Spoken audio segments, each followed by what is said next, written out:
वो आप सभी को। Praise the Lord. ഇന്ന് നമ്മൾ ചിന്തിക്കാൻ ആഗ്രഹിക്കുന്ന വിഷയം ഇതാണ്, ഒരു ദൈവിക വിടുതൽ. आज हम जो विचार वचन में से करने जा रहे हैं वो यह है कि परमेश्वर की ओर से मिलने वाली छुटकारा। ദൈവത്തിന് തന്നെ നമുക്കൊരു വിടുതൽ ലഭിക്കേണ്ടത് ആവശ്യമാണ്. हमें प्रभु की ओर से ही एक छुटकारा पाना बहुत जरूरी है। Price the Lord. നമ്മൾ ദൈവമക്കളെന്ന് പറയുകയും ദൈവത്തിന്റെ നന്മകൾ അനുഭവിക്കാതിരിക്കുകയും ചെയ്യേണ്ടവരല്ല. हम ऐसा ना हो कि हम प्रभु के बच्चे हैं कहलाते हैं और फिर हम प्रभु की ओर से प्रभु की आशीषों को ना पाए, ऐसा एक अवस्था में हम ना रहें। ഞാനിത് പറയുമ്പോൾ എനിക്കറിയാം, ഇവിടെ ഇരിക്കാൻ നിങ്ങൾ എല്ലാവരും ഒരു ഒരു നിലയിൽ അല്ലെങ്കിൽ വേറെ നിലയിൽ അനുഭവ സമ്പത്തുള്ളവരാണെന്ന്. और मैं ये बात को जब कह रहा हूं, मैं ये बात को समझता भी हूं कि आप में से हर एक व्यक्ति जो यहाँ पर बैठे हैं, एक नहीं तो दूसरे रीति से अपने परमेश्वर की ओर से प्रभु की आशीषों को प्राप्त किए हुए हैं। അതാണല്ലോ നമ്മൾ കർത്താവിനെ വീണ്ടും സ്നേഹിക്കുന്നത്.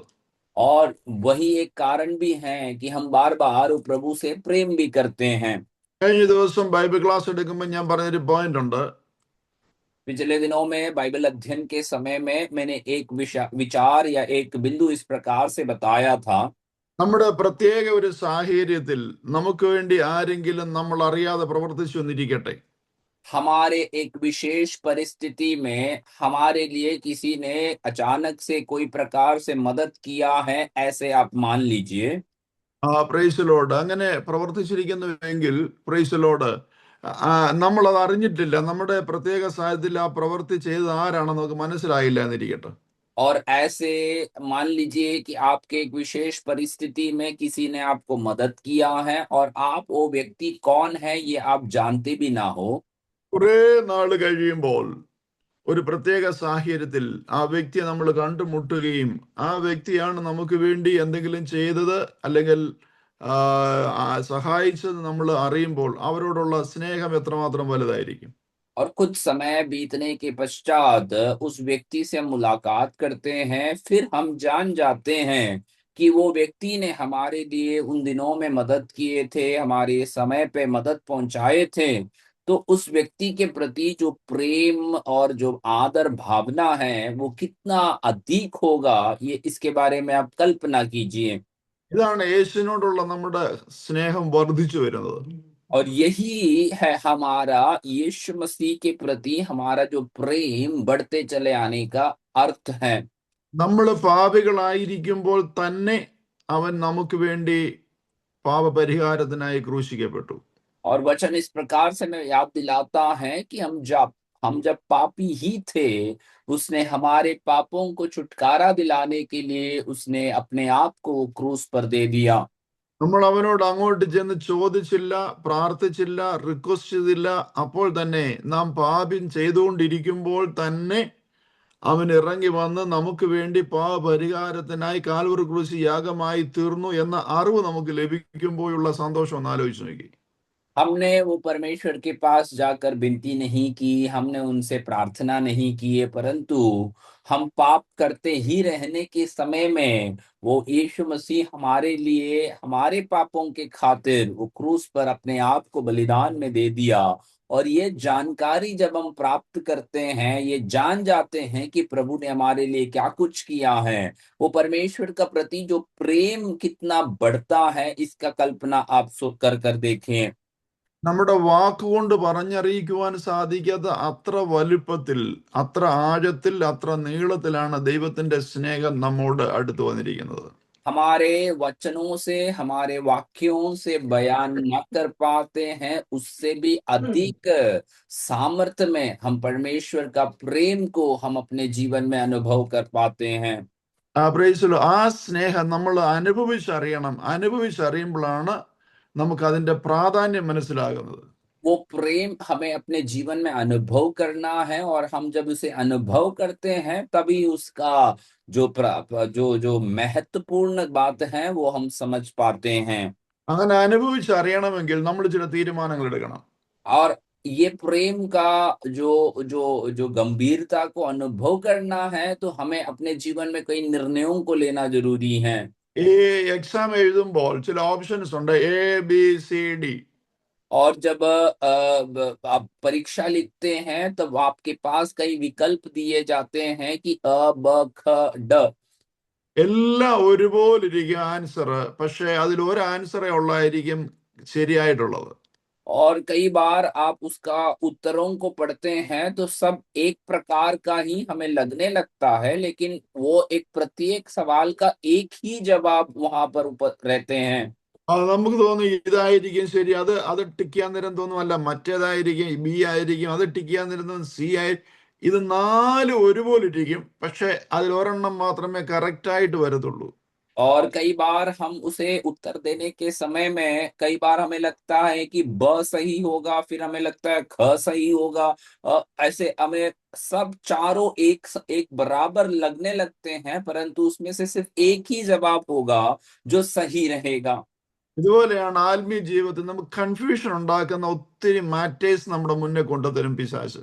और ऐसे ही आत्मिक जीवन में आप समझ लीजिए कि हमें संदेह में डालने वाले, असमंजस में डालने वाली कई विषयों को शैतान हमारे सामने लाकर रख देते हैं। ഇതിനെ വിവേചനത്തോടുകൂടെ, ഡിസൈനിങ് സ്പിരിറ്റ്, വിവേചനത്തോടുകൂടെ നമ്മൾ മനസ്സിലാക്കിയെങ്കിലേ നമ്മൾ യഥാർത്ഥമായ അർത്ഥ മീനിങ്ങിലേക്ക് വരാൻ പറ്റത്തുള്ളൂ. और इसलिए हमें हमेशा याद रखना है कि हमारे अंदर एक परखने वाली आत्मा होना जरूरी है, और इस परखने वाली आत्मा की सहायता से ही हम क्या सही हैं ये हमारी आत्मिक जीवन में हम चुन पाएंगे। ഇല്ലെങ്കിൽ വഞ്ചിക്കപ്പെടാൻ സാധ്യതയുണ്ട്. नहीं तो हम धोखा खाने के लिए, आई मीन, हमारे जीवन में एक संभावना रह जाती हैं। അത് ഹവ്വായെ കുറിച്ച് ദൈവജനം തന്നെ പറയുന്നുണ്ട്. Praise Lord. ഹവ്വായെ ഉപായത്താൽ വഞ്ചിച്ചു, ഉപായത്താൽ വഞ്ചിച്ചു. और यही वचन में हवा के विषय में वचन कहते हैं कि हवा को धोखे से फंसाया गया या धोखा दिया गया, इस प्रकार से कहते हैं। ഇതുപോലെ ആത്മീയ ശുശ്രൂഷയിലായിരിക്കുന്ന നാം ഒക്കെയും മറ്റുള്ളവരുടെ ഉപായത്താൽ വഞ്ചിക്കപ്പെടാൻ സാധ്യതയുണ്ടെന്നുള്ള കാര്യം മറന്നു കളയരുത്.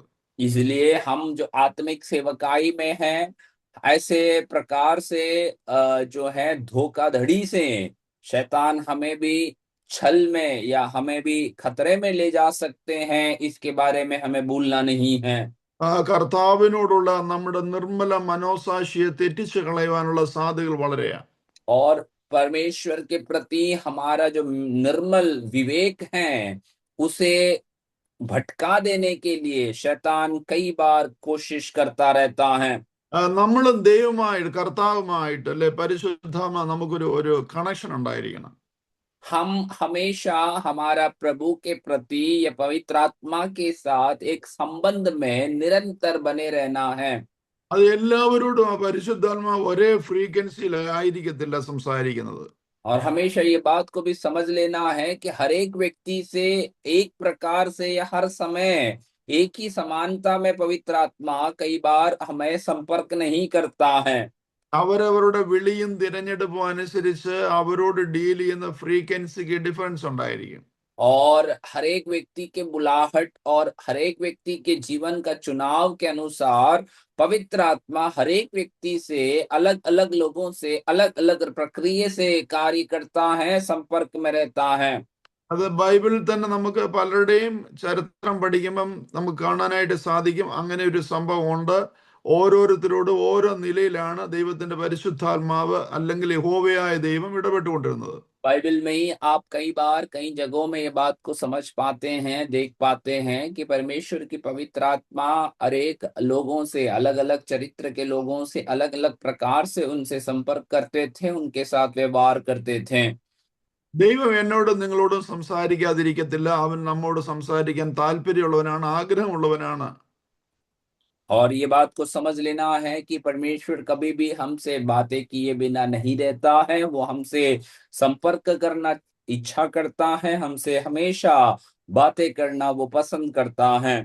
അത് പക്ഷെ തിരിച്ചറിയാന്നുള്ളതാണ് പ്രത്യേകമായ ഒരു പ്രാധാന്യ വിഷയം. എന്നോട് ദൈവത്തിന്റെ ആത്മാവ് ഇടപെടുന്ന ആ രീതി, ആ ശബ്ദം, ആ ഡീലിങ്സ്, ആ ഫ്രീക്വൻസി ഏത് നിലയിലാണ് ഇടപെടുന്നത് നമ്മൾ ഒരിക്കൽ പഠിച്ചാൽ, ഒരിക്കൽ മനസ്സിലായാൽ, പിന്നെ നമുക്ക് ആ ശബ്ദം തിരിച്ചറിയാൻ ഈസി ആയിരിക്കും.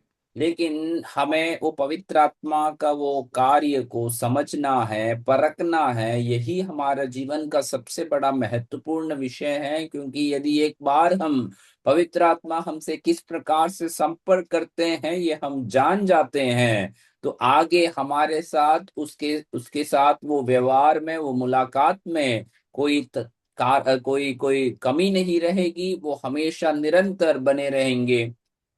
ഒരിക്കൽ അത് നമുക്ക് മനസ്സിലായി കഴിഞ്ഞാൽ പിന്നെ ആ നിലയിൽ ഇടപെടുന്ന ഇടപെടലുകൾക്ക്, പ്രൈസ് ദി ലോർഡ്, ആര് പ്രതികൂലമായി നിന്നാലും എന്ത് പ്രശ്നങ്ങൾ എതിരെ വന്നാലും നമ്മൾ കുലുങ്ങത്തില്ല.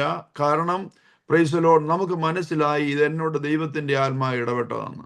और एक बार यदि आप पवित्र आत्मा का वो कार्यों को किस प्रकार से वो हमसे संपर्क करते हैं, किस प्रकार हमसे वो बातें करते हैं, ये बात को हम समझ जाते हैं, तो कोई भी हमारे विरोध में कितना भी तकलीफ क्यों ना खड़ा करे, कितना भी हमारे विरोध में क्यों ना खड़े रहे, हम वहां पर डगमगाएंगे नहीं, क्योंकि हम ये बात को पहले ही जान लिया है, परख लिया है कि पवित्र आत्मा किस प्रकार से मुझसे बात करता है, और जो मुझसे अब बोल रहा है वो पवित्र आत्मा ही है।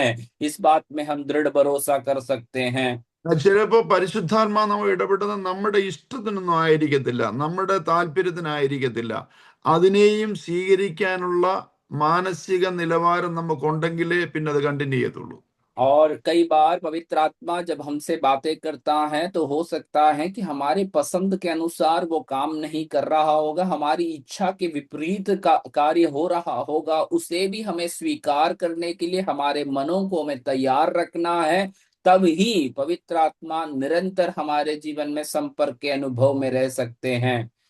പലപ്പോഴും പ്രൈസ് ലോർഡ് നമ്മുടെ ആഗ്രഹങ്ങൾക്ക് അനുസരിച്ച് ദൈവത്തിന്റെ ആലോചനയെ വളച്ചൊടിക്കാൻ പോകുന്നതാണ് പ്രശ്നം. और कई बार हम अपनी इच्छा के अनुसार जब परमेश्वर की इच्छा को तोड़ने के लिए और मोड़ने के लिए जब हम कोशिश करते हैं, तो वहां पर समस्या खड़ा हो जाता है। എന്നാൽ ദൈവിക പ്രകാരം ദൈവശബ്ദം കേട്ട് യാത്ര ചെയ്യുന്ന യാത്ര വളരെ അനുഗ്രഹമായിരിക്കും, വളരെ സന്തോഷമായിരിക്കും, വളരെ റിലാക്സ് ചെയ്യുന്നതായിരിക്കും. നമുക്കൊരിക്കലും അതിനകത്ത് ദുഃഖിക്കേണ്ട ആവശ്യം വരുന്നില്ല. लेकिन परमेश्वर की इच्छा अनुसार, परमेश्वर की बातों को सुनकर यदि हम यात्रा को हमारी आगे बढ़ाते हैं, तो वही हमारे जीवन में सबसे अच्छा अनुभव रहेगा। वहां पर कोई भी प्रकार का समस्या हमारे आत्मिक जीवन में नहीं होगी। അത് പത്രോസ് എടുത്തു പറയുന്നുണ്ട്, നിങ്ങളുടെ വിളിയും തിരഞ്ഞെടുപ്പ് ഉറപ്പാക്കുവിൻ, അങ്ങനെ വന്നാൽ നിങ്ങൾ ഒരിക്കലും ഫെയിൽ ആകത്തില്ലെന്ന്. इसलिए पतरस उस बात को विशेष जोर देकर कहते हैं कि तुम तुम्हारे चुनाव को और बुलाहट को बहुत पक्का कर लेना है। ऐसा हम करने से हमारे आत्मिक जीवन में कभी भी आमीन गड़बड़ी नहीं होती है। ഞാനിത് പറയുമ്പോൾ ഞാൻ ഒരിക്കലും ചിന്തിക്കുന്നില്ല നിങ്ങൾ ഇതുവരെ ദൈവശബ്ദം കേൾക്കാത്തവരാണെന്നോ തിരിച്ചറിയാത്തവരാണെന്നോ ഞാൻ ചിന്തിക്കുന്നില്ല. ഞാൻ ഒന്നുകൂടെ നിങ്ങളെ ഓർമ്മപ്പെടുത്തുകയും ധൈര്യപ്പെടുത്തുകയും ചെയ്യുന്നേ ഉള്ളൂ. और मैं ये जब बात को कह रहा हूं, मैं कभी ऐसे नहीं सोच रहा कि कई बार कहीं आपने कहीं कहीं पर भी प्रभु की आवाजों को या परमेश्वर की वाणी को नहीं सुना है, परंतु मैं फिर एक बार आपको इन बातों के प्रति आपको सतर्क करता हूं, आपको याद दिलाने की कोशिश कर रहा हूं कि पवित्र കാരണം आत्मा को कैसे हमें समझना है। നിങ്ങൾ അധികം പ്രാർത്ഥിക്കുന്നവരും ഉപവസിക്കുന്നവരും ദൈവാലോചന സ്വീകരിക്കുന്നവരും ആയതുകൊണ്ട് എനിക്കറിയാം നിങ്ങൾക്ക് ഈ അനുഭവങ്ങൾ ഉള്ളവരാണെന്ന്. എന്നാൽ അത് ഞാൻ ഒന്നുകൂടെ ഒന്ന് കൺഫേം ചെയ്യാൻ പറയുന്നു എന്നേ ഉള്ളൂ. നിങ്ങൾ അത് സ്വീകരിക്കുക. और मैं ये बात को समझता हूं कि आप अधिक प्रार्थना करने वाले, उपवास रखने वाले और परमेश्वर की वाणियों को स्वीकार करने वाले लोग हैं। इसलिए मैं इस बात को और पुष्टि कराने की कोशिश कर रहा हूं कि आप किस प्रकार पवित्र आत्मा में और पवित्र आत्मा के कार्यों में बढ़ना है। ആ ക്രിസ്തീയ ജീവിതം ക്രിസ്തുവുമായിട്ട് കണക്റ്റഡ് ആയിരിക്കണം. और मसीही जीवन हमेशा मसीह से संपर्क के साथ चलना है। അതിന് ആരെങ്കിലും എന്തെങ്കിലും പറഞ്ഞതനുസരിച്ചോ വേറൊരാൾ പറഞ്ഞതനുസരിച്ചോ ഏതെങ്കിലും മെസ്സേജ് കേട്ടതനുസരിച്ചോ അല്ല. നിങ്ങൾക്ക് ഒന്നുകൂടെ പറയാം, നമുക്ക് ഓരോരുത്തർക്കും വ്യക്തിപരമായിട്ട് യേശുവുമായിട്ട് കണക്ഷൻ ഉണ്ടായിരിക്കണം. और मसीह जीवन में ऐसा ना हो कि किसी ने कहा है, कोई प्रचार में या कोई संदेश में आपने कुछ सुना है, उसके अनुसार आप अपने कार्यों को करें, ऐसा नहीं। परंतु हम में से प्रत्येक हर एक व्यक्ति को मसीह के साथ प्रत्येक संबंध रहना जरूरी है। ഈ അതിരാവിലെ സമയത്ത് കടവന്ന നിങ്ങളെ ഞാൻ സ്നേഹിക്കുന്നതുകൊണ്ടാണ് ഇത്ര വിശദമായിട്ട് ഞാൻ പറഞ്ഞ് മനസ്സിലാക്കാൻ ശ്രമിക്കുന്നത്. और ये मैं सवेरे आए हुए आप में से हर एक से हम प्रेम रखते हैं, इसलिए हम इतने विस्तार से आपको इन बातों को समझाने की हम कोशिश कर रहे हैं। കാരണം നമ്മൾ ക്രിസ്ത്യൻസ് ആണ്, നമ്മൾ ക്രിസ്തുവുമായിട്ട് എപ്പോഴും കണക്റ്റഡ് ആയിരിക്കണം. कारण हमें मसीही कहलाया जाता है और हमें हमेशा मसीह के साथ वो संपर्क में रहना बहुत जरूरी है। നമ്മൾ നമ്മൾ മോശയുടെ ശിഷ്യന്മാരല്ല, ദാവീദിന്റെ ശിഷ്യന്മാരല്ല, നമ്മൾ ഗിദയോന്റെ ശിഷ്യന്മാരല്ല, നമ്മൾ യേശുവിന്റെ ശിഷ്യന്മാരാണ്. हम ना तो मूसा के चेले हैं, ना तो हम दाऊद के चेले हैं, ना तो हम इन किसी और पुराने या नए नियम के किसी के चेले हैं, परंतु हम यीशु मसीह के चेले हैं। അവരെന്തെങ്കിലുമൊക്കെ ചെയ്തു എന്ന് പറഞ്ഞാൽ അതൊന്നും നമുക്ക് ആപ്ലിക്കബിൾ അല്ല. യേശു എന്ത് പറഞ്ഞോ അതാണ് നമുക്ക് ആപ്ലിക്കബിൾ ആയിട്ടുള്ളത്. इनमें से कोई कुछ कार्यों को किए, ये हमारे लिए हमें इन बातों को लागू करना ये जरूरी नहीं होता है, परंतु यीशु मसीह ने जो कुछ भी किया है, उसी ने जो कुछ भी बोला है, वो हमें अपने जीवन में लागू करना अनिवार्य है। അതുകൊണ്ടാണ് ഗിരിപ്രഭാഷണങ്ങൾ പറഞ്ഞിട്ട് അവസാനം പറഞ്ഞു നിർത്തുന്നത്, എന്റെ ഈ വചനങ്ങളെ കേട്ട് ചെയ്യുന്നവൻ പാറമേൽ അടിസ്ഥാനമിട്ട് വീടുപെടുന്ന ബുദ്ധിയുള്ള മനുഷ്യനോട് തുല്യനാകും. और इसीलिए परमेश्वर ने उन पहाड़ी उपदेशों को कहकर उसकी समाप्ति के समय अंतिम वचनों में इस प्रकार से कहते हैं कि मेरे इन वचनों को सुनकर करने वाला वो हर एक व्यक्ति उस चट्टान में उस घर बनाने के समान उसका जीवन रहेगा। അതിനകത്ത് എത്ര കാറ്റ് വന്നാലും തിരമാല വന്നാലും ഭൂകമ്പം ഉണ്ടായാലും ഒന്നും വീണു പോകുന്ന ഒരു കെട്ടുപണിയല്ല പ്രൈസലോ. പിന്നെയോ വചനത്തിന്റെ മേൽ അടിസ്ഥാനമിട്ട് പണിയുന്നത് നിൽക്കുന്നതാണ്. उस आमीन मकान में कभी भी चाहे आंधी आए, तूफान आए, बाढ़ आए, वो कभी भी डगमगाने वाली अवस्था में नहीं रहेगा, क्योंकि उसका जो नींव है उस चट्टान पर स्थिर रहता है और वो कभी भी हिलता नहीं है, कभी भी डगमगाता नहीं रहे। ഇപ്പൊ ക്രിസ്തുവുമായിട്ട് നമുക്കൊരു ഡയറക്റ്റ് കണക്ഷൻ വേണമെന്നാണ് ഞാൻ ഈ പറഞ്ഞതിന്റെ എല്ലാം അർത്ഥം. तो मेरा कहने का सारांश यह है कि हमें मसीह के साथ एक संपर्क में रहना बहुत जरूरी है। Praise Lord. അതായത് പ്രൈസ് ലോർഡ്, നാം പ്രാർത്ഥിക്കുന്ന വിഷയത്തിന്റെ മേൽ ദൈവം പ്രവർത്തിക്കണം. और दूसरा उसका आमीन, दूसरे शब्दों में यदि मैं कहूं तो हम जो प्रार्थना करने वाले विषय हैं उसके ऊपर परमेश्वर का कार्यों को हमें देखना है। അപ്പോസ്തല പ്രവൃത്തി വായിക്കുമ്പോൾ നമുക്ക് കാണുവാൻ സാധിക്കുന്ന വളരെ ആത്മാവിൽ നമുക്ക് ധൈര്യം തരുന്ന ഒരുപാട് സംഭവങ്ങൾ നമുക്ക് ഇവിടെ കാണാനായിട്ട് സാധിക്കും. प्रेरितों के काम को जब हम पढ़ते हैं तो वहां पर आत्मा के कार्यों में हमें और बलवंत कराने वाले कई ऐसी घटनाओं को वहां पर हम देख सकते हैं। അവിടെ ദൈവവും പുത്രനും പരിശുദ്ധാത്മാവും അല്ലാതെ വേറെ there is no any other intermediator. और वहां पर पिता, पुत्र और पवित्र आत्मा के अलावा वहां पर कोई और मध्यस्थ करने वाला नहीं रहता है। ദൈവം ഡയറക്റ്റ് ആയിട്ട് ചെയ്യുക ഓരോ കാര്യങ്ങൾ. परमेश्वर जो है वो स्वयं आकर अपने कार्यों को वहां पर कर कर दिखाता है। നമ്മുടെ ജീവിതത്തിലും ദൈവം ഡയറക്റ്റ് ആയിട്ട് ചെയ്തെന്ന് പറയുവാൻ ചില അനുഭവങ്ങൾ ഉണ്ടായിരിക്കണം. हमारे भी जीवन में परमेश्वर सीधे उतर आकर हमारे लिए कुछ कार्यों को किया है, ऐसे अनुभव हमारे भी जीवन में होना है। ചില അനുഭവങ്ങളല്ല, ഓരോ നിമിഷവും നാം അവനുമായി കണക്റ്റഡ് ആയിരിക്കണം, അവൻ പറഞ്ഞ കേട്ട് ജീവിക്കുന്നവരായിരിക്കണം. और केवल कुछ अनुभवों को ही नहीं, एक एक पल उसी के द्वारा हमारे जीवन में कार्यों को पूरा करना है और हमेशा उसी के साथ हमारा जीवन संपर्क में रहना है। ഇത് പഴയ നിയമത്തിലും പുതിയ നിയമത്തിലും ഒരുപോലെ നമുക്ക് കാണാൻ സാധിക്കുന്ന ദൈവപ്രവർത്തിയെ കുറിച്ച്. और ये पुराने नियम में और नए नियम में एक समान हम परमेश्वर के उन कार्यों को हम अपने जीवन में देख पाते हैं। പഴയ നിയമത്തിൽ ഞാൻ ഒരുപാട് പ്രസംഗിച്ചിട്ടുള്ള ഒരു ദൈവ മനുഷ്യനാണ് ഏലിയാവ്. और पुराने नियम में मैंने बहुत समय प्रचार किया हुआ एक व्यक्ति है, वो एलिया के बारे में है। എത്ര പ്രാവശ്യം അദ്ദേഹത്തെ കുറിച്ച് ഞാൻ പ്രസംഗിച്ചത് എനിക്ക് അറിഞ്ഞുകൂടാ. और मैंने कितने बार उस व्यक्ति के बारे में, एलिया के बारे में प्रचार किया है, मैं ये नहीं जानता। പ്രസംഗിച്ച് പ്രസംഗിച്ച് ഞാൻ അദ്ദേഹത്തെ കുറിച്ച് പുസ്തകം എഴുതി, ഏലിയാവിന്റെ സ്വഭാവം. और प्रचार करते करते हुए मैंने अंत में एक पुस्तक लिख डाला कि एलिया का स्वभाव इस नाम से। പുതിയ നിയമത്തിൽ ഞാൻ ഒരുപാട് പ്രസംഗിച്ചിട്ടുള്ള ഒരു മനുഷ്യനാണ് ലാസറസ്, അല്ലെങ്കിൽ പ്രൈസ് ലോർഡ് മാർത്തയുടെയും മറിയയുടെയും കാര്യങ്ങൾ. और नए नियम में मैंने अधिकतर समय प्रचार किया हुआ एक व्यक्ति का है, नाम है लाजर, जो मरियम और मार्ता का भाई रहा है। ഇത് രണ്ടിന്റെയും തീം ഒന്നാണ്, വിശ്വസിച്ചാൽ ദൈവത്തിന്റെ മഹത്വം കാണും. और इन दोनों का जो कुंजी विषय है वो एक ही है, यदि आप विश्वास करोगे तो परमेश्वर की महिमा को आप देखोगे। ദൈവമാണ് എന്നെയും നിങ്ങളെയും വിളിച്ചതെങ്കിൽ, ദൈവമാണ് നമ്മെ തിരഞ്ഞെടുത്തതെങ്കിൽ അവന്റെ മഹത്വം നമ്മെ കാണിക്കും. അതിന് വേറെ ഇന്റർമീഡിയേറ്ററിന്റെ ആവശ്യമില്ല. यदि परमेश्वर ने हमें बुलाया है, प्रभु ने हमें चुना है, तो वो परमेश्वर अपनी महिमा हमारे जीवन से प्रकट कर सकता है। उसके बीच में किसी एक बिचवाई करने का व्यक्ति का जरूरत नहीं है। ഇതാ ഏലിയാവിന് കാക്കയെ ദൈവം അയക്കുന്നു. देखो, एलिया के लिए परमेश्वर एक कौवे को बेचता है। കാക്കയുടെ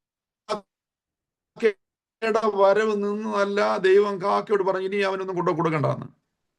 और वचन में जैसे हम देखे जाते हैं कि कौवे का आना बंद हुआ, उसके कारण यह है क्योंकि परमेश्वर उससे कहता है कि अब तुम एलिया के लिए कुछ खाना मत लेकर जाना। കാരണം ഇനി അവനെ അവിടെ ഇരുത്തേണ്ടതല്ല, അവിടുന്ന് അവനെ പുറത്തിറക്കണം.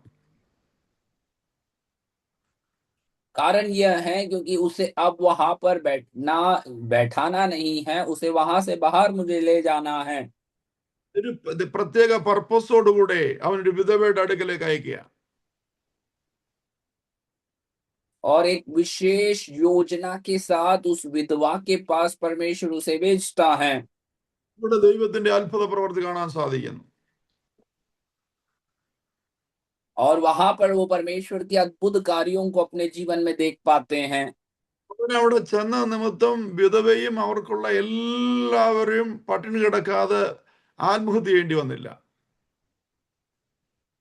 और एलिया का वहां पहुंचने के बाद हम देखते हैं, ना तो विधवा के जीवन में वे भूखे ना रह पाए, ना तो वो जिस प्रकार से सोच रही थी कि वे मर जाएंगे, वैसे एक अनुभव में उनको नहीं जाना पड़ा। ബൈബിളിൽ അത് എഴുതി വെച്ചുകൊണ്ട് നമ്മളൊക്കെ അറിഞ്ഞു, അല്ലെങ്കിൽ അവരത് ആരോടും പറയത്തില്ലായിരുന്നു.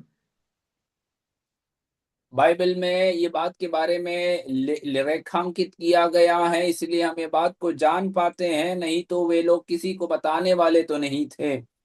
കുറെ അനുഗ്രഹം പ്രാപിക്കുമ്പോൾ പിന്നെ പഴയ നാളിൽ ആ ദൈവദാസൻ ചെയ്തതിനെ കുറിച്ച് പറയുന്നവർക്ക് അപമാനമായിരിക്കും. और कई आमीन ऐसे अनुग्रहों को प्राप्त करने के बाद फिर से वो परमेश्वर के दास ने किए हुए बात को बारे में बताना उनके लिए शायद अपमान का कारण हो सकता है। പിന്നെ പിന്നെ അവർക്ക് നാണക്കേടാ അങ്ങനെയൊക്കെ ദൈവം ചെയ്തെന്ന് പറയുന്നത്, ഒരു സാക്ഷ്യം പറയുന്നത്, ഒരു ദൈവദാസനോട് എന്റെ ജീവിതം ഇങ്ങനെ ആക്കി തീർന്ന് പറയാൻ നാണക്കേടാ. പക്ഷെ ഇത് ബൈബിൾ എഴുതി വെച്ചുകൊണ്ട് ഇന്ന് നമ്മൾ പ്രസംഗിക്കുന്നു. और कई बार ऐसे बातों के बारे में दूसरों को बताना उनके लिए एक शर्म का कारण हो जाता है कि एक प्रभु के दास आकर उनके जीवन को ऐसे ऐसे कर दिया है, परंतु बाइबल में इसके बारे में लिखा गया है, इसलिए आज भी हम उसका प्रचार करते हैं। അങ്ങനെ നാണക്കേടില്ല, സാക്ഷ്യം പറയുന്നതിൽ അപമാനമില്ലാത്തൊരു മനുഷ്യനുണ്ടായിരുന്നെങ്കിൽ അത് ദാവീദായിരുന്നു. और यदि गवाही देने के समय में कोई भी प्रकार का अपमान को ना सोचने वाला एक व्यक्ति यदि रहता है, तो वो दाऊद का जीवन है। എപ്പോഴും പഴയ കാര്യങ്ങൾ ദൈവം നടത്തി തോർ ദൈവത്തെ സ്തുതിക്കുമായിരുന്നു. और हमेशा पुरानी बातों को जो परमेश्वर ने उनको चलाया है, उनको ले चला है, उन अनुभवों को याद करते हुए परमेश्वर का वो धन्यवाद करते रहते थे। ഇവിടെ വിധവയുടെ വീട്ടിലെ ശുശ്രൂഷ കഴിഞ്ഞപ്പോൾ പിന്നെ അവനെ അവിടുന്ന് ഓടിച്ചു. और देखो, यहाँ पर एलिया के जीवन में विधवा का जीवन, विधवा के घर की सेवकाई को खत्म होने के बाद फिर से परमेश्वर उसे वहां से दूसरे जगह में ले जाता है। നമ്മൾ ശ്രദ്ധിച്ചു കേൾക്കണം. हम बहुत ध्यान से इसे सुनना है। ഇതാ പ്രൈസ്, കാക്ക വരാതിരിക്കുന്നു, വിധവയുമില്ല, ഇനി ആര് സഹായിക്കും? देखो, यहाँ पर कौवे का आना बंद हो गया। अब दूसरा, विधवा का भी सहायता नहीं है। अब आगे कौन सहायता करेगा? ഇവിടെ ഇത് ആരുമില്ലാതിരിക്കുമ്പോൾ ചൂരച്ചെടിയുടെ തണലിലേക്ക് ദൈവത്തിന്റെ ദൂതൻ തന്നെ ഇറങ്ങി വരുന്നു. देखो, यहाँ पर कोई उसकी सहायता के लिए जब नहीं है, तो उस जौ के पेड़ के नीचे उसको सहायता करने के लिए परमेश्वर की स्वर्गदूत उसके लिए उतर आता है। ഇതാണ് ഒരു ദൈവം നടത്തുന്ന ഒരു ദൈവത്തിനെ കുറിച്ചുള്ള ദൈവത്തിന്റെ കരുതൽ. यही है कि एक परमेश्वर चलाने वाले, एक परमेश्वर का बच्चा या भक्त का जीवन में परमेश्वर की योजनाएं किस प्रकार से वो करता है। നിങ്ങൾ ചിന്തിക്കുന്നുണ്ടോ, കാക്കയുടെ വരവ് നിന്നു, എവിടെയോ പ്രശ്നമുണ്ട്, ആരാണ് ആ പ്രശ്നം ഉണ്ടാക്കുന്നത്, നിങ്ങൾ ചിന്തിക്കുന്നുണ്ടോ? आप क्या ये बात सोचते हैं कि कौवे का आना बंद हो गया है, तो कहीं तो कुछ समस्या है, तो कहाँ पर वो समस्या है, इसके बारे में कभी सोचते हैं? കാക്ക ആരും നിർത്തിക്കളഞ്ഞതല്ല, ദൈവം പറഞ്ഞു ഇനി അങ്ങോട്ട് പോകണ്ടെന്ന്. को किसी ने रोका नहीं था, परंतु परमेश्वर ने उस कौवे से कहता है कि तुम अब वहां पर ना जाना। കാരണം നമ്മെ കുറിച്ച് ഇനി ഒരു ശുശ്രൂഷ ചെയ്യാനുണ്ട്, അതുകൊണ്ട് അവിടുന്ന് ഓടിക്കേണ്ടത് ആവശ്യമായിരുന്നു. कारण यह है क्योंकि हमारे द्वारा परमेश्वर को एक कार्य करना है, एक सेवकाई करना है, तो वहां से हमें बाहर निकालना बहुत जरूरी है। ഏലിയാവ് അനുസരിക്കാൻ അല്പം ഡിലേ ആയിരുന്നെങ്കിൽ അവിടെ രണ്ട് ആത്മഹത്യ നടന്നേനെ. एलिया उस परमेश्वर के उन बातों को अनुसरण करने के लिए यदि थोड़ा भी देर लगा देता, तो अगले दिन वहां पर दो आत्महत्या की बातों को सुन पाते थे। ഇന്നലെ ജോർസി തോമസ് മാസ്റ്റർ പ്രസംഗിച്ച ഒരു ചന്ദ്രനെ കുറിച്ച് നിങ്ങൾ കേട്ട് കാണും. और कल जॉर्ज सी थॉमस पास्टर ने प्रचार किया हुआ उस विषय के बारे में आपने सुना होगा। ആ ചന്ദ്രൻ ബോംബെയില് ഒരു ഗാർഡനകത്ത് ആത്മഹത്യ ചെയ്യാൻ തയ്യാറായിരിക്കുമ്പോൾ ഞാൻ അദ്ദേഹത്തെ കണ്ടുമുട്ടി. उस चंद्रन नाम का व्यक्ति मुंबई में एक बगीचे में आत्महत्या करने के लिए जब वो तैयार हो रहा था, तब मैं उस व्यक्ति का साथ मुलाकात किया।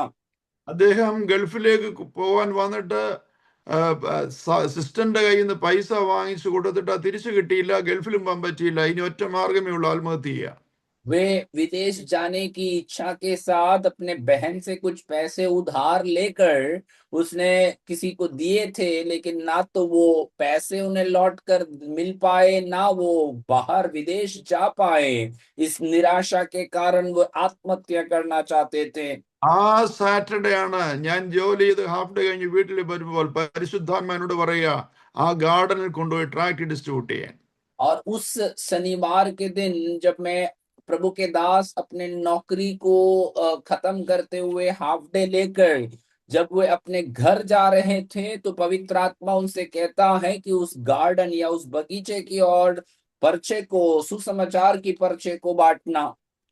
ഇംഗ്ലീഷ് ട്രാക്ട് കൊടുത്തപ്പോൾ അദ്ദേഹത്തിന്റെ മുഖത്ത് നോക്കിയിട്ട് ചോദിച്ചു, മലയാളം ഉണ്ടോന്ന്. और जब मैंने अंग्रेजी में ट्रैक्ट दिया, पर्चे को दिया, तब वो व्यक्ति मुझसे मेरे चेहरे पर देखकर पूछता है कि क्या मलयालम में आप मुझे दे पाएंगे। മലയാളം കൊടുത്തപ്പോൾ എന്നോട് ചോദിച്ചു, അച്ഛനാണോ എന്ന് ചോദിച്ചു. और मलयालम भाषा में जब मैंने उन्हें पर्चा दिया, तो उसने मुझसे इस प्रकार से पूछा, क्या आप कोई कलीसिया का पादरी हो? എന്നോട് പറഞ്ഞ അടുത്തിരിക്കാൻ. उन्होंने मुझसे कहा कि आप मेरे पास बैठो। അങ്ങനെയാണ് അദ്ദേഹം കർത്താവിലേക്ക്, ഹിന്ദുവായ മനുഷ്യൻ കർത്താവിലേക്ക് വരുവാനിടയായത്. और उस प्रकार से उस हिंदू धर्म में रहने वाला व्यक्ति मसीह में आने का कारण हुआ। അന്ന് ദൈവശബ്ദം കേൾപ്പോഴും ഞാൻ പറയാം, അടുത്ത ശനിയാഴ്ച പോകാമെന്ന് പറഞ്ഞിരുന്നെങ്കിൽ അവിടെ ഒരു ആത്മഹത്യ നടന്നേനെ. और उस दिन उस परमेश्वर की वाणी को या उस आवाज को सुनकर मैंने यदि पवित्र आत्मा से कहता कि मैं अगले शनिवार को जाता हूं, तो शायद उस दिन एक आत्महत्या का एक समाचार को मैं सुन पाता। ഇങ്ങനെ ദൈവശബ്ദം കേട്ടിട്ട് നാം പോസ്റ്റ്പോൺ ചെയ്തിട്ടുള്ള എന്തെല്ലാം വിഷയങ്ങൾ നമ്മുടെ ജീവിതത്തിൽ ഉണ്ടാവും. ऐसे प्रभु की वाणी सुनकर हमने उसे टाल दिया हुआ, अगले दिन के लिए टाला हुआ कितने ऐसे अनुभव हमारे जीवन में रहेंगे। അവസരങ്ങൾ നമുക്ക് വേണ്ടി വെയിറ്റ് ചെയ്യുന്നില്ല, അവസരങ്ങൾ ഉണ്ടാകുമ്പോൾ നാം ജമ്പ് ചെയ്യുക. और अवसर हमारे लिए इंतजार नहीं करता है, लेकिन जब अवसर मिलता है हम उसी में हम कूदना है और उसे हमें प्राप्त करना है। പത്രോസിന്റെ മുന്നിലൂടെ ഒഴുകിപ്പോയ വെള്ളം പോലെ നമ്മുടെ മുൻപിലൂടെ എത്രയോ ഓപ്പർച്യൂണിറ്റികൾ നഷ്ടപ്പെട്ട് കാണും. और पतरस के सामने से जो पानी बह रहा था, वैसे हमारे सामने कितने ऐसे आमीन जो मौका हमने अपने जीवन में से खो दिए होंगे। എത്രയോ പ്രാവശ്യം നമ്മുടെ ഉള്ളിൽ കാല് വയ്ക്ക് ജമ്പ് എന്ന് പറഞ്ഞിട്ട് ഇറങ്ങിത്തിരിക്ക് എന്ന് പറഞ്ഞിട്ട് നാം എത്രയോ പ്രാവശ്യം അതിന് ആ ശബ്ദത്തിന് അനുസരണക്കേട് കാണിച്ചിട്ടുണ്ടാവും. कितने बार हमने अपने अंदर ही आत्मा में हमने हमें उस एक विशेष परिस्थिति के प्रतीक को हमने प्रभु की आवाज को सुना है कि आप आगे को पैर रखे, आप कदम बढ़ाएं, लेकिन हमने कितने बार उन मौकों को हमने अपने जीवन में खोकर हमने पीछे रह गए होंगे। ഒന്നുകിൽ വെള്ളം നിൽക്കുവാൻ, അല്ലെങ്കിൽ വെള്ളം കോൺക്രീറ്റ് ആകാൻ, അല്ലെങ്കിൽ ദൈവപ്രവൃത്തി കാണുവാൻ നമ്മൾ ഉപവസിച്ച് പ്രാർത്ഥിച്ചുകൊണ്ടിരിക്കുക. പക്ഷേ ഓപ്പർച്യൂണിറ്റീസ് നമുക്ക് നഷ്ടപ്പെട്ടുകൊണ്ടിരിക്കുക. कई बार हम उस पानी को रुकने के लिए या पानी सख्त हो जाने के लिए हम उपवास और प्रार्थनाओं को करते बैठते हैं, परंतु ये बात को याद रखना है कि हमारे सामने मिलने वाले मौके को उसको हम समय पर खो देते हैं। സംശയം കൂടാതെ ഇത് എന്നോട് ദൈവത്തിന്റെ പരിശുദ്ധാത്മാവ് ഇടപെട്ടതാണെന്ന് അറിയാനുള്ള ആ ഫ്രീക്വൻസി നമ്മൾ മനസ്സിലാക്കിയിരിക്കണം. അപ്പോൾ നമുക്ക് ജമ്പ് ചെയ്യാം, അവിടെ ദൈവവൃത്തി വെളിപ്പെടുന്ന കാണുവാനായിട്ട് സാധിക്കും. और बिना संदेह करे ये मुझे पवित्र आत्मा देने वाला मौका है, इसे हमें आत्मा में समझकर समय ना बर्बाद करते हुए वहां पर हमें उसी समय पर हासिल करना है। नहीं तो हमारे जीवन में कुछ बहुमूल्य अवसरों को हम अपने जीवन में नष्ट कर बैठते हैं। ഇന്നെന്റെ വിഷയം ഒരു ദൈവിക ഇടപെടൽ, അല്ലെങ്കിൽ ദൈവിക വിടുതൽ, അല്ലെങ്കിൽ ദൈവ കർത്താവ് നാമുമായിട്ടൊരു ഇന്റിമസി ഉണ്ടായിരിക്കണമെന്നാണ് ഞാൻ പറഞ്ഞതിന്റെ അർത്ഥം. मैं आज जो कहने जा रहा हूं यह है कि हमारे जीवन में एक परमेश्वर के द्वारा एक अनुभव, एक मुलाकात का अवसर और परमेश्वर के साथ एक निरंतर संपर्क में हमें रहना है, ये मैं आपसे कहना चाहता हूं। ഒരു പക്ഷേ ദൈവിക ഇടപെടലിലൂടെ നാം ഒരു കാര്യം ചെയ്യുമ്പോൾ ഒരു പക്ഷേ ആരും നമുക്ക് അനുകൂലമായി വന്നു എന്ന് വരത്തില്ല, പലരും പ്രതികൂലമായി എന്നേ വരത്തുള്ളൂ. और हो सकता है कि आप परमेश्वर के द्वारा कहे जाने वाले कार्यों को जब आप करते हैं तो आपके जीवन में लोग आपके अनुकूल रहेंगे, लोग आपकी सहायता के लिए उतर आएंगे। ये होना, ऐसे संभावनाएं रहना जरूरी नहीं है। എന്തെല്ലാം സംഭവിച്ചാലും നിങ്ങളോട് സംസാരിച്ചവൻ നിങ്ങളോടൊപ്പം ഉണ്ടായിരിക്കും. लेकिन हमेशा याद रखना है कि आपकी परिस्थिति चाहे कितने भी अच्छे हो जाए या बिगड़ जाए, लेकिन आपसे जिसने बोला है, जिसने बात किया है, वो परमेश्वर हमेशा आपके संग रहेगा।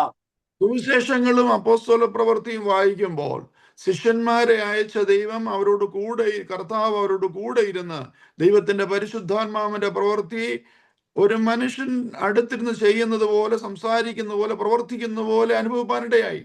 और जब हम सुसमाचारों को और नए नियम की पुस्तकों को पढ़ते हैं तो हम ये बात को समझ पाते हैं कि पवित्र आत्मा की बातों को सुनकर जिन्होंने भी अपने कार्यों को किया है, तो जैसे मानो एक व्यक्ति उनके साथ बैठकर उनकी सहायता कर रहा हो, वैसे उन्होंने अपने जीवन में अनुभव किए हैं। അവരോട് സംസാരിക്കുക ശബ്ദത്തിൽ. പൗലോസിനോട് ദൈവം ഇടപെട്ട് സംസാരിച്ചു, പത്രോസിനോട് സംസാരിച്ചു, ഓരോരുത്തരോട് സംസാരിച്ചു. അവനോട് കൂടെ ഇരുന്ന് നടത്തിയ ദൈവം ഈ നൂറ്റാണ്ടിൽ എന്റെയും നിങ്ങളോട് കൂടെ ഇരുന്ന് ആലോചന തന്ന് നടത്തുവാൻ കഴിവുള്ള ദൈവമാണ്. അതുകൊണ്ട് ആ കണക്ഷൻ നമ്മൾ വിട്ടുകളയരുത്. और जिस प्रकार से पौलोस से, पतरस से साथ रहकर बात किया हुआ परमेश्वर, उनके संग रहा हुआ परमेश्वर, वो आज भी हमारे साथ में है।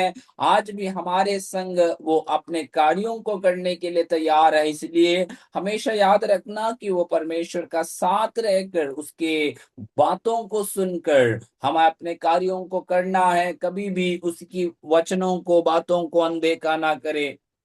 കാക്ക നിങ്ങൾക്ക് വന്നില്ലയോ, ആരാ തടഞ്ഞ് നിങ്ങൾ ചിന്തിക്കേണ്ട, ദൈവത്തിങ്കിലേക്ക് നോക്കുക. अब यदि आपके जीवन में वो कौवे का अनुभव आप ना प्राप्त करते हैं तो कौन रोका है, इसके बारे में ना सोचते हुए परमेश्वर की ओर आप अपने नजरों को बढ़ाएं। വിധവയുടെ വീട്ടിലെ ശുശ്രൂഷ കഴിഞ്ഞോ ഇറങ്ങിത്തിരിക്കുക. और विधवा के घर की वो सेवकाएं यदि खत्म हो रही हैं, तो अगले स्थान की ओर आप प्रस्थान करें। ആരുമില്ലാതിരിക്കുമ്പോൾ എനിക്ക് ആരുമില്ലേ എന്ന് വിലപിക്കേണ്ട, ദൈവത്തിന്റെ ദൂതൻ നിനക്ക് വേണ്ടി ഇറങ്ങി വരും.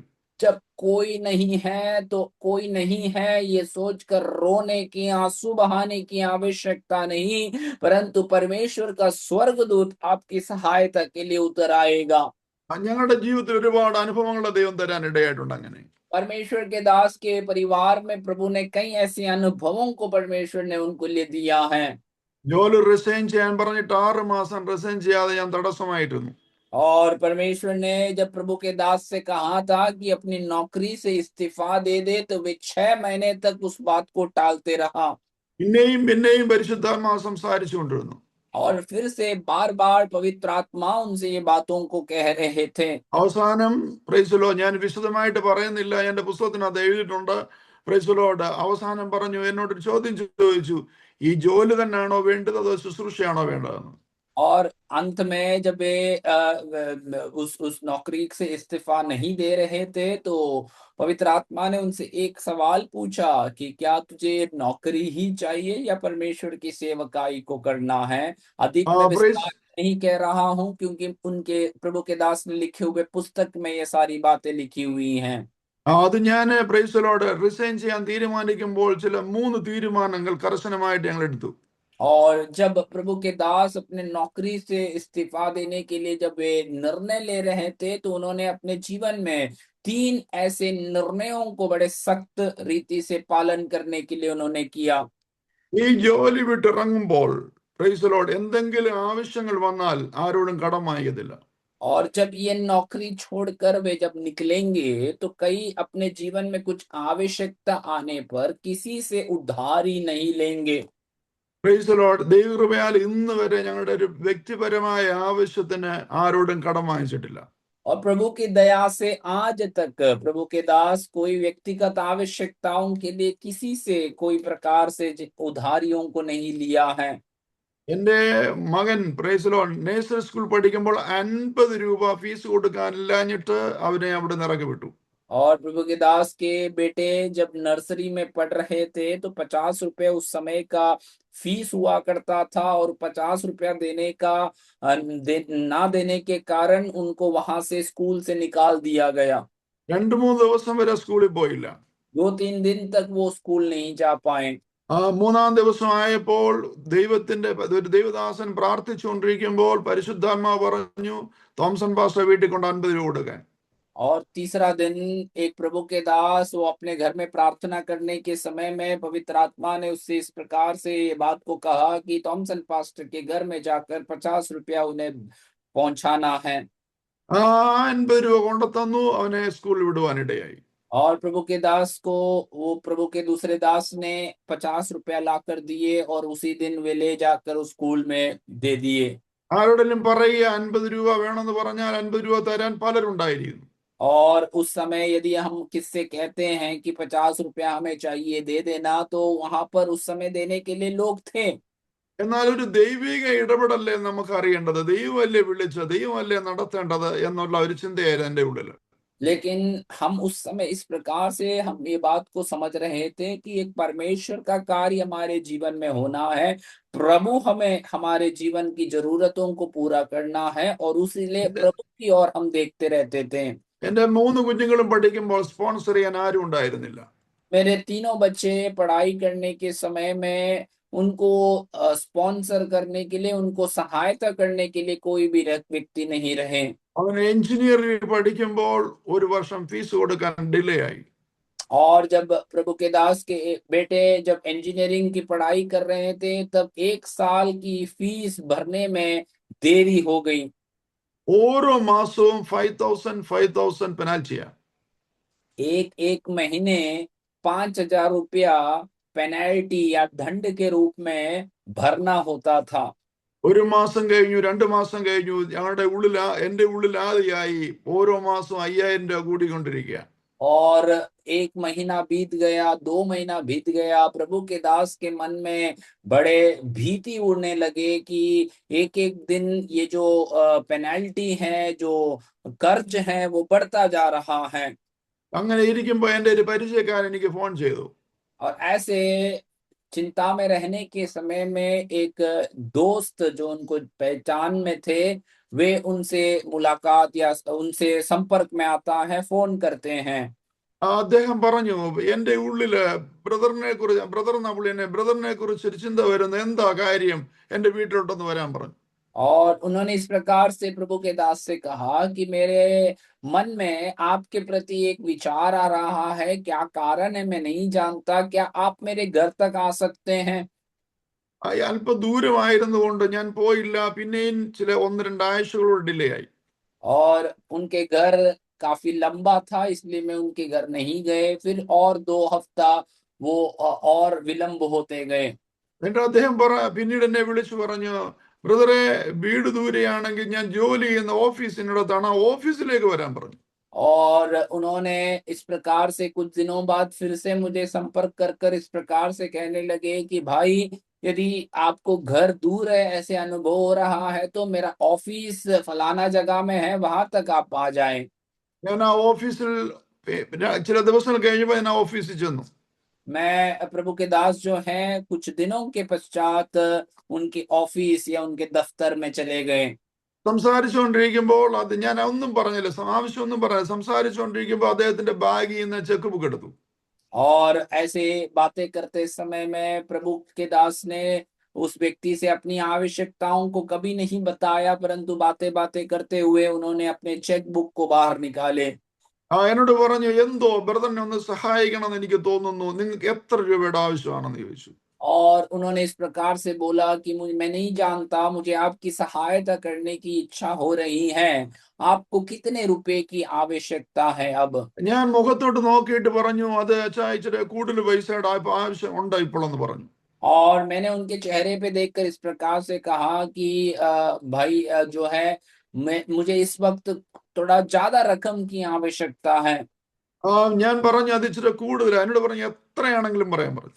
तो प्रभु के दास ने कहा कि बड़ा एक रकम है, पर उन्होंने कहा कि कितना बड़ा रकम हो तो भी चलेगा, आप बता दीजिए।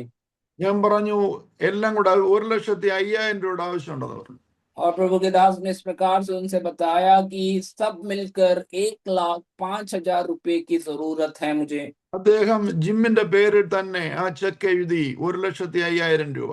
प्रभु के दास के बेटे के नाम में उस व्यक्ति ने उस चेक को लिखकर 1,05,000 रुपए के चेक को लिखकर हमें दे दिया। ഇന്നും അദ്ദേഹം ഇവിടെ ജീവിച്ചിരിപ്പുണ്ട്. आज भी वो व्यक्ति इस शहर में जीवित है। ഞാൻ പറഞ്ഞതിന്റെ അർത്ഥം എന്താണെന്ന് അറിയാമോ? Price the Lord. ദൈവം നമുക്കായിട്ട് കണക്ഷൻ, ദൈവം നമ്മുടെ സകല ആവശ്യങ്ങളും അറിയുന്ന ദൈവം നമ്മുടെ ദൈവം. और मेरा कहने का अर्थ क्या है कि परमेश्वर हमारी सारी आवश्यकताओं को जानने वाला परमेश्वर है। നമ്മുടെ ആവശ്യത്തെ നമ്മൾ അറിയുന്നതിന് മുമ്പ് അറിയുന്നൊരു ദൈവമുണ്ട്.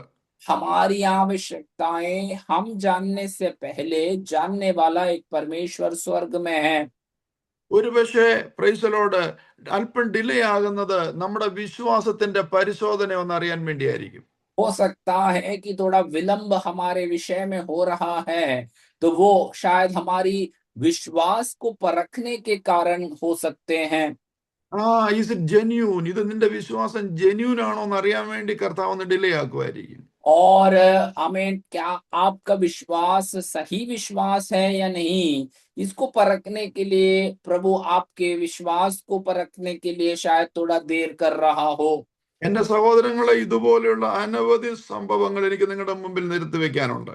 मेरे प्रिय लोगों, ऐसे बहुत सारी अनुभवों को मुझे आपके सामने रखने के लिए है।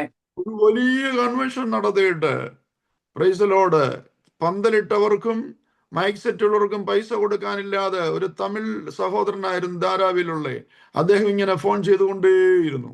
एक बड़ी महासभा को हमने रखे थे और उसके पश्चात जो पंडाल लगाए हैं और जो माइक सिस्टम दिए थे, उनको पैसा देने के लिए हमारे पास नहीं रहा और वो बार बार हमसे फोन में बातें करते थे। എന്നെ അദ്ദേഹത്തിന് ഇഷ്ടമാണ്, വിശ്വാസമാണ്, ഞാനൊരു പാസ്റ്ററാണെന്ന് ബഹുമാനിക്കുന്നുമുണ്ട്.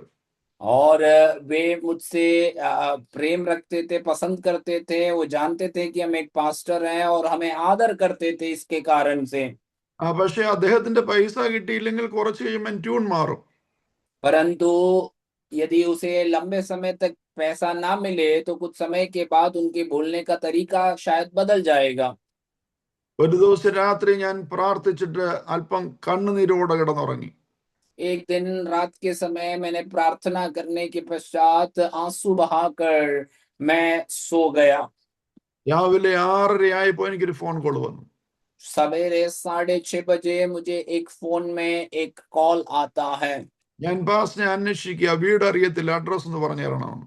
मैं पास्टर को ढूंढ रहा हूँ, आपका पता मुझे नहीं मालूम, आप मुझे आपका पता बता दीजिए। അതുവരെ ഞാൻ അദ്ദേഹത്തെ കണ്ടിട്ടില്ല, ഫോൺ ചെയ്തിട്ടില്ല, ഞാൻ അദ്ദേഹത്തെ കേട്ടിട്ടില്ല, അറിയതുമില്ല. तब तक उस व्यक्ति को ना तो मैं जानता हूँ, ना तो मैंने उनसे फोन किया है, या व्यक्तिगत रीति से व्यक्ति कौन है भी मैं मुझे नहीं मालूम। ഒരു മണിക്കൂർ കഴിഞ്ഞപ്പോൾ അദ്ദേഹം വീട്ടിൽ വന്നു. 1 घंटे के पश्चात वो हमारे घर पहुंच गए। ആ തമിഴ് സഹോദരന് കൊടുക്കാനുള്ള പൈസ അദ്ദേഹം എൻ്റെ കയ്യിൽ തന്നു. उस तमिल भाई जिसके से हमने उधारी मांगे थे, उस व्यक्ति को देने का जो भी रकम है उन्होंने मेरे हाथ में पहुंचा ആ दिया। ആ സഹോദരൻ പോയി അരമണിക്കൂർ കഴിഞ്ഞപ്പോൾ തമിഴ് സഹോദരൻ ഫോൺ ചെയ്തു. और उस व्यक्ति के जाने के आधे घंटे के बाद उस तमिल भाई ने मुझसे फिर से फोन में बात की है। ഞാൻ പറഞ്ഞു, നിങ്ങളെ ഞാൻ വെയിറ്റ് ചെയ്യില്ലയോ, എപ്പോഴാ വരുന്നത്, വേഗം വരാൻ പറഞ്ഞു. और मैंने उससे कहा कि मैं आपका इंतजार कर रहा था कि आप कब आने वाले हो, जल्दी आ जाइए। Price the Lord. അങ്ങനെ ദൈവം ഒരു വലിയ അത്ഭുതം പ്രവർത്തിച്ച് ഞാൻ നിങ്ങളോട് പറയുക. और ऐसे भी परमेश्वर ने एक बड़ा अद्भुत काम हमारे लिए किया, ये गवाही मैं आपको दे रहा हूँ। ആ പൈസ കൊണ്ടുതന്ന സഹോദരനെ ഇപ്പോഴും ഇപ്പോ കണക്ഷൻ ഉണ്ട്. അദ്ദേഹം ഇപ്പൊ കർത്താവിന്റെ വേലയില്ല. और आमीन, वो पैसा दिया हुआ व्यक्ति के साथ अभी भी संपर्क में है और वो प्रभु के सेवा में है। എന്റെ ഒരു വേറൊരു ഫ്രണ്ടിന്റെ മകന്റെ കല്യാണത്തിന് ചെന്നപ്പോൾ അദ്ദേഹത്തെ കണ്ടുമുട്ടി. അദ്ദേഹത്തിന്റെ മകളാണ് എന്റെ ഈ ഫ്രണ്ടിന്റെ മോൾ കല്യാണം കഴിക്കുന്നത്.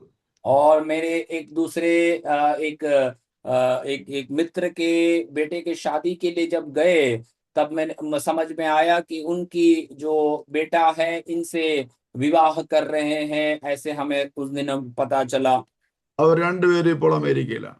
और वे दोनों इस वक्त अब अमेरिका में आमीन वे स्थित हैं।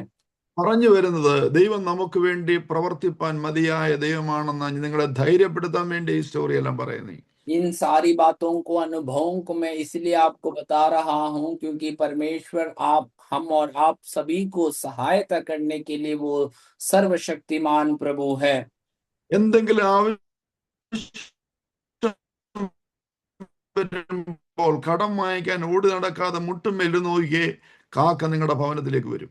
और कोई आवश्यकता आपके जीवन में आ रहे हैं तो तुरंत उधारी मांगने के लिए दौड़ने की अवस्थाओं को बंद कर कर अब प्रभु की उपस्थिति में प्रार्थना कर कर देखिए, परमेश्वर आपके लिए प्रबंध करेगा, उस कौवे को आपके लिए भेजेगा। അല്ലെങ്കിൽ വിധയുടെ ഭവനത്തിലേക്ക്, മരിക്കാനിരിക്കുന്ന വിധയുടെ ഭവനത്തിലേക്ക് നിങ്ങളെ പറഞ്ഞു വിടും. और परमेश्वर आपको कईयों को आपके घरों में आपकी सहायता करने के लिए भेजेगा। നിങ്ങളുടെ ചുറ്റുപാടുകൾ നിങ്ങളെ സഹായിപ്പാൻ ആരുമില്ലയോ, ദൈവത്തിന്റെ ദൂതനെ ഇറക്കി വന്ന് നിങ്ങളുടെ കാര്യങ്ങളെ സാധിപ്പിക്കും. आपके आसपास में आपकी सहायता करने के लिए यदि कोई भी ना रहे तो परमेश्वर अपने स्वर्गदूत को भेजकर आपकी सहायता वो करेगा। എന്തിനാ ഞാനിത് പറയുന്നറിയാമോ? मैं ये सब बातें आपसे क्यों कह रहा हूँ यहाँ पे जानते हैं? ഞാനിങ്ങനെ ഏതെങ്കിലുമൊക്കെ ചെയ്ത് വലിയൊരാളതാണ്, നമ്മൾ ഇങ്ങനെ ഒന്ന് കണക്ട് ചെയ്യണം കർത്താവുമായിട്ട്. നിങ്ങളൊന്ന് മനസ്സിലാക്കണം, നമ്മൾ അങ്ങനെ ചെയ്യണം. അതിനു വേണ്ടിയാണ് നിങ്ങളോട് പറയുന്നത്. और मैं कोई बड़ा व्यक्ति हूँ, मैं ऐसे सब कार्यों को करता हूँ ये कहने के लिए नहीं है, परंतु हम भी ऐसे हमारी संदर्भ में परिस्थिति में परमेश्वर के साथ हमारा संपर्क को बढ़ाना है, तब हमें जान पाएंगे कि परमेश्वर कौन है और क्या कुछ वो कर सकता है।